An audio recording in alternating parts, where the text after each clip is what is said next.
Archive reference, Greyfall Files 007.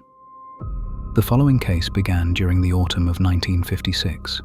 Unlike many files preserved inside the Greyfall Archives, it did not begin with a disappearance. It began with a property viewing. On the morning of September 18th, local estate agent Charles Ellison met a young married couple outside his office on Ashcroft Hill. They had recently moved to Greyfall and were searching for a quiet home away from the town centre. Ellison suggested a Victorian house located at the edge of Greyfall, surrounded by dense woodland and overlooking a narrow valley. According to his appointment book, the viewing lasted almost an hour. The couple inspected every room.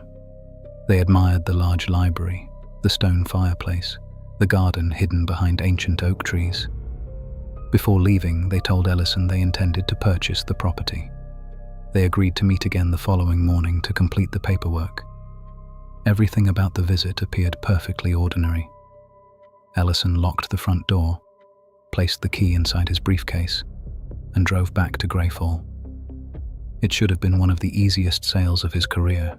Instead, it became one of the strangest investigations ever recorded by the archives. The following morning, Charles Ellison returned exactly as planned. The couple was already waiting outside his office. They appeared excited. Neither mentioned anything unusual about the previous day's visit. At precisely 9:15 a.m., the three departed for the property. Ellison knew the route well. He had sold 2 neighboring houses only months earlier. The journey took just under 20 minutes. Every landmark appeared exactly as he remembered. The old stone bridge, the abandoned windmill, the narrow road climbing through the forest. Everything was unchanged until they reached the final bend. The house was gone. Ellison stopped the car immediately, certain he had taken the wrong road. He checked the address, checked his appointment book, checked the key inside his pocket. Everything matched. The property should have been directly ahead. Instead, there was only an empty clearing. Tall grass covered the ground. Young birch trees swayed where the front garden had stood less than 24 hours earlier. No foundations, no broken stone, no gate, no driveway, nothing. The couple insisted they had spent nearly an hour inside the house. Ellison agreed, yet every trace of the building had vanished, as though it had never existed at all. Believing he had made a mistake, Ellison returned to his office and retrieved every document related to the property. Purchase contracts, tax records, insurance certificates, architectural drawings. The address appeared on every page. The house had existed. There could be no doubt. The following afternoon, he visited the Greyfall Land Registry. Clerks searched their archives for nearly 3 hours. Nothing. The address did not exist. The property number belonged to an empty parcel of woodland. Confused, Ellison unfolded the survey map he had personally used the previous day. A small red mark indicated the exact location of the house. He placed the map beside the official registry. The mark remained. The house did not. Investigators later discovered something even stranger. Every photocopy of Ellison's survey map displayed the house. The original no longer did. The ink had not faded.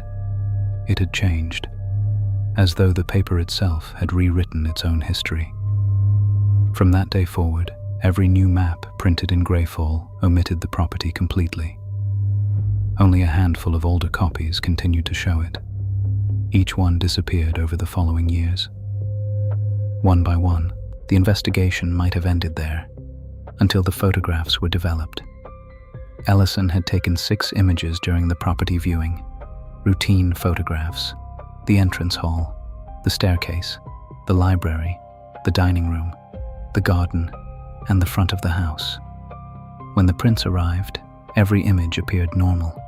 At first, then one detail drew attention. The library contained hundreds of books, yet none carried readable titles. Their spines appeared blank. The staircase showed an upstairs corridor longer than the building itself. The garden fence extended into dense fog instead of ending at the property line. Most disturbing of all was the final photograph. The young couple stood smiling beside the front door. Behind the upstairs window, someone appeared to be watching them, a pale figure, perfectly still. Ellison swore the upper floor had been empty. The couple insisted they had never entered that room. When investigators enlarged the image, they noticed something impossible. The figure was looking directly at the camera, not at the people, at the photographer. Despite the disappearance of the house, one piece of evidence remained: the key. Charles Ellison had placed it inside his coat pocket immediately after locking the front door. He never removed it. When investigators examined the key, they found nothing unusual at first. It was made of solid brass, heavy, Victorian in design. The number 47 had been engraved near the handle. According to the Greyfall locksmith registry, no hotel, residence, or public building in town had ever used that particular key. The cut pattern did not match any registered lock. Even more unusual was the metal itself. Laboratory analysis revealed traces of an alloy that could not be identified using available records. Several locksmiths attempted to duplicate the key. Every copy failed. None would fit the original measurements, as though the shape of the key changed each time it was examined. Years later, an archivist made a simple observation. The key showed almost no signs of wear, not because it had rarely been used, because, according to microscopic analysis, the teeth had never entered a lock. Yet Ellison clearly remembered locking the front door. The question was no longer whether the house had existed. The question had become far more disturbing. What exactly had the key locked? For nearly 12 years, the investigation remained inactive. Then, in 1968, another report reached the Greyfall Archives. A traveling salesman claimed he had spent an entire evening inside an abandoned Victorian manor on the outskirts of town. His description matched Ellison's property perfectly. The library, the fireplace, the narrow staircase, even the oak trees surrounding the garden. Investigators interviewed the man the following morning. Without showing him any photographs, they asked him to describe the entrance hall. His answer matched Ellison's notes, almost word for word. He even mentioned the old brass key hanging beside the front door, the same key now stored inside the archives. When asked to return to the location, the salesman agreed immediately. The journey ended exactly where Ellison's had: an empty clearing, no foundations, no ruins, no road leading toward a house. The salesman became visibly distressed. He insisted they were standing in the front garden. He pointed toward the empty field. The staircase is right there. The library is behind those trees. You're standing inside the house. No one else saw anything. The case took an unexpected turn in 1979. A primary school teacher contacted the archives after reviewing one of her students' drawings. The assignment had been simple: draw your home. Most children sketched ordinary houses. One drawing immediately stood apart: a large Victorian manor surrounded by ancient oak trees, a winding stone path, a cast-iron gate. When the teacher asked where the child lived, the answer seemed perfectly ordinary: near the old house at the edge of the forest. The teacher frowned. There was no house near the forest, at least not anymore. Investigators later interviewed the child.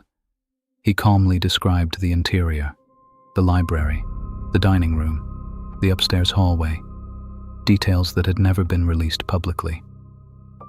Before leaving, one investigator asked a final question: "Who lives there?" The boy smiled. "Nobody." Then, after a long silence, "They only let people visit." Convinced the house still existed somehow, archivists organized one final expedition. This time they brought survey equipment, cameras, compasses, aerial photographs. Nothing unusual appeared throughout the day. Just before sunset, however, one investigator noticed something impossible: a weathered wooden door, standing alone among the trees. No walls, no building, only a single door. It matched Ellison's photographs exactly: the brass handle, the carved frame, even the faded green paint. As the team approached, the air became strangely silent. No birds, no wind, no footsteps. One archivist reached for the handle. Before his hand touched the metal, the door slowly opened inward. Beyond it, there was no forest, only darkness. None of the investigators crossed the threshold. When they looked away for only a few seconds, the door had vanished. The cameras captured the clearing, but not the door. Months after the final expedition, the investigation appeared exhausted. No new witnesses came forward. No new sightings were reported. Then, in the basement of the Greyfall Archives, a forgotten storage cabinet was opened during an inventory. Inside lay hundreds of architectural drawings awaiting disposal. Most belonged to demolished buildings. One blueprint immediately caught the archivist's attention. It depicted the missing house. Every room matched Ellison's photographs: the library, the dining room, the winding staircase, even the hidden garden. The document carried no architect's name, no construction company, no approval stamp, only a completion date: October 3rd, 1891. But one detail froze the investigation. Printed neatly beneath the title were 7 words. Property location to be determined later. No legitimate architectural project could ever be approved without a location. Yet the blueprint continued. The final page listed maintenance instructions, roof inspections, window repairs, chimney cleaning, as though the house had always existed, just not in one permanent place. When researchers compared the paper with 19th century records, they discovered something impossible. The blueprint itself was authentic. It had simply never belonged anywhere. Officially, no record confirms that the house ever existed. No tax office recognizes it. No registry contains its address. No survey map permanently marks its location. Yet the Greyfall Archives continue to receive reports. Not every year, not every decade, but often enough to keep the file open. The descriptions never change. An old Victorian manor standing alone beneath heavy fog. Warm light glowing through its windows. A brass key hanging beside the entrance. A library filled with books whose titles cannot be read. And a visitor always leaving with the same feeling, that they had been expected. The most recent report arrived only a few years ago. It contained no photograph, no sketch, no written statement, only a single brass key, engraved with the number 47. The same number recorded in Charles Ellison's investigation nearly 70 years earlier. The key was placed inside Evidence Cabinet 4. When archivists returned the following morning, it was gone.